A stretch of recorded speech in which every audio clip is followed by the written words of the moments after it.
亚比，大家好，我是徐薇老师，好高兴大家一起来学有用的客家话哦。今天我们要学的第一句话呢，是问人家的工作是什么。我们说，你是做什么工作的呢？这句话跟徐老师念哦。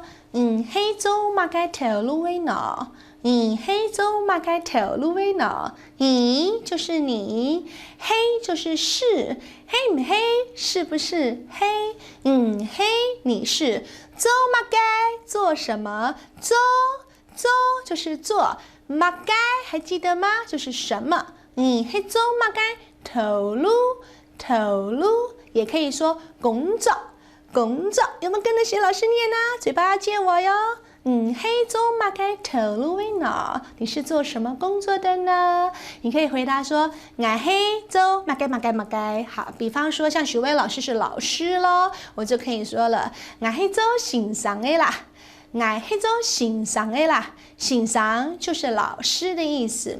我是医生，俺黑做医生呢，俺黑做医生呢，医生就是医生。或者我是做电脑业的，俺黑做电脑我是做电脑的。还有我是生意人啦，我是做生意的，叫做俺黑做生意耶，或者你是卖衣服的，俺黑卖衫咩？卖就是卖东西那个卖衫就是衣服，卖衫咩？我是卖珠宝的，俺黑卖珠宝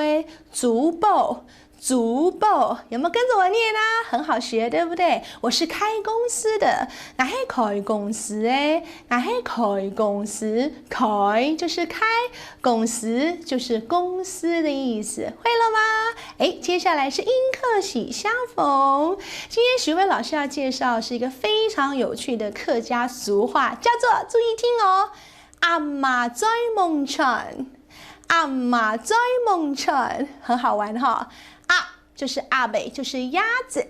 马在客家话里面呢，就是指母的意思，所以阿马就是母鸭子。在就是嘴巴，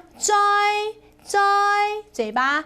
阿妈在就是母鸭子的嘴巴，猛串这个动作的意思就是指像鸭子啦，它们的嘴巴扁扁的啊，那种扁扁的嘴巴去吃食物就是串的意思。所以阿妈在猛串的意思就是母鸭子不知道有没有食物啦，试吃看啦。其实呢，也就是不妨一试的意思，就是英文说的 Let me have a try， 让我试试看吧，很有意思咯，我们就学到这咯。